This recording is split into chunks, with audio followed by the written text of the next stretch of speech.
My name is Abby, and I work in the happiest place on earth. Well, properly, I work in the Starbucks in the middle of Epcot. Day in and day out, I get to deal with impatient, rabid Disney families and the occasional inebriated college students dying to get their caffeine fixes. And all the while, I get to do it with the energy of a Disney princess moonlighting as a barista. It's not terrible, but trying to keep a cheery smile on my face and a certain pep in my step gets difficult sometimes, especially lately. You see, I'm one of the newest hires, so I get tasked with all the worst jobs, like running the huge bags of latte-saturated trash to the underground trash compactor, opening most days and closing most others, and the occasional odd job. Well, what turned out to be one of the scariest days of my life started like that, as an odd job. I dreaded it, sure, but it was innocent enough, right? The job was unusual right away, since it was not in my area. Hell, it was not even in Epcot at all. Back in the day, Disney used to operate a water park called River Country. Some of you Redditors will undoubtedly remember it fondly, as you should.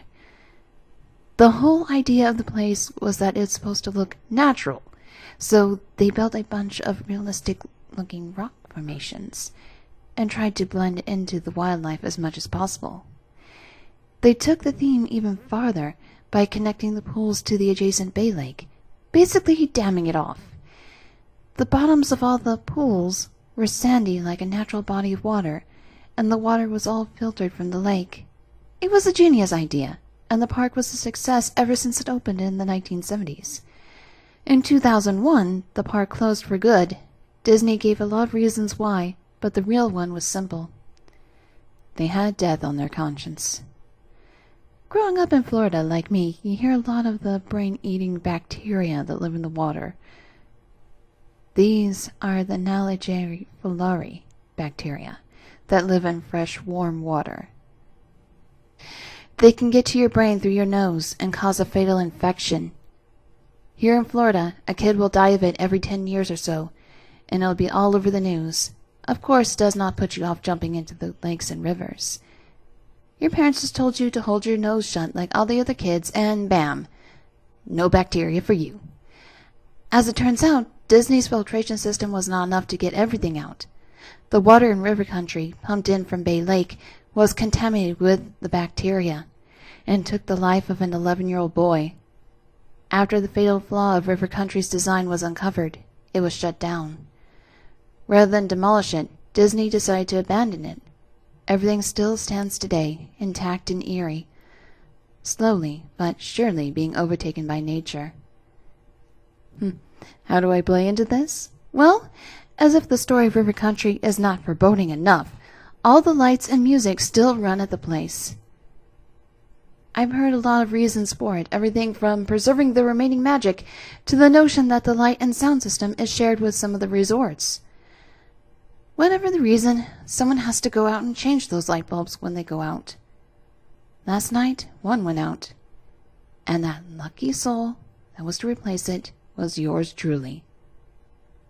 It certainly was not an assignment worth protesting, but I also was not looking forward to it. With the latest marathon running through the parks, the day was swamped.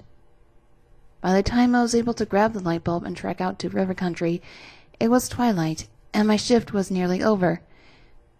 It was a real shock moving from all the laughter and smiles and embrace the encompass of the rest of the Disney to this place of dead silence and emptiness. The place lived up to my expectations at first. Nature had made some serious progress on taking everything over. The water was murky, green, calm at the surface, but God knows what's beneath it. Branches began to grow over the water slides. The beach area was no more. A sign stood at the entrance, cheerfully announcing the park was closed. The light bulb I was to change was located past the employee area, at the back of the park. As I walked, I kicked aside branches, brambles, and the occasional yellow ticket, nearly ground into dust by now. A stray inner tube sat off to my right in the woods, covered in pollen and mostly deflated. By now, the sun was drawing close to the horizon. If I didn't get the job done soon, visibility would soon be an issue.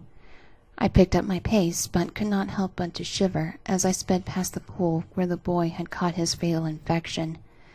I was starting to grow uneasy, and it was starting to affect me. Every time I turned, I would see a shadow. At first, it just looked like people, then children, then Disney characters.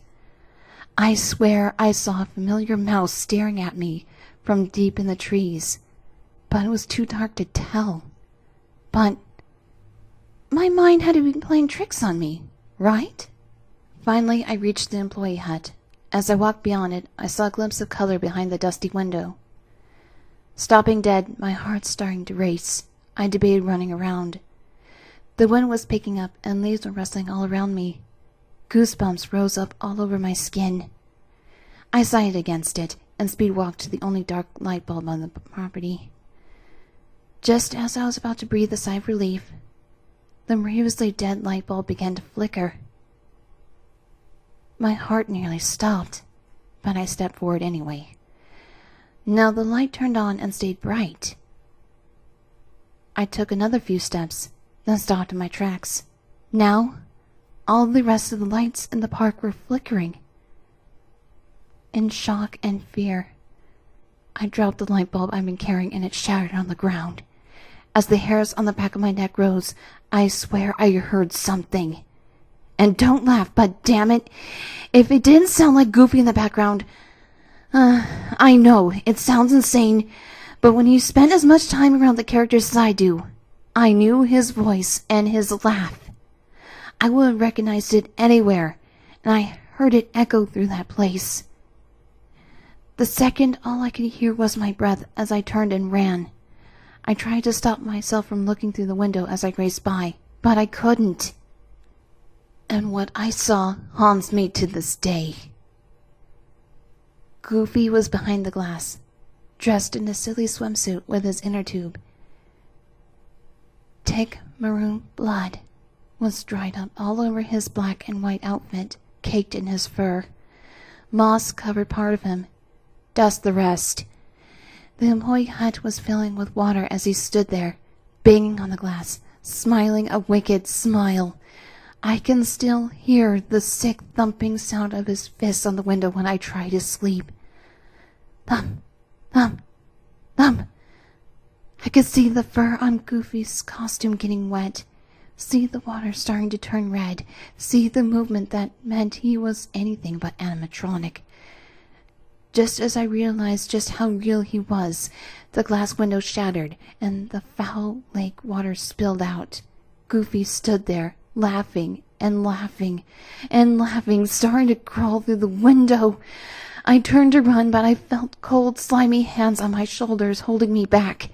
Whispers were coming from all around me, including from in my own head. The next thing I knew, my head hit the ground. When I came to, it was pitch black, and I was sitting in the first area of Epcot, surrounded by co-workers. Of course, they would not tell me anything. Heat exhaustion, they said. Passed out at River Country, they said.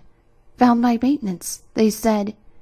But I knew what I saw. I could hear the faint laughter ringing in my ears and feel the sticky, toxic lake water fermenting on my work clothes. I could still feel the clammy hands on my skin.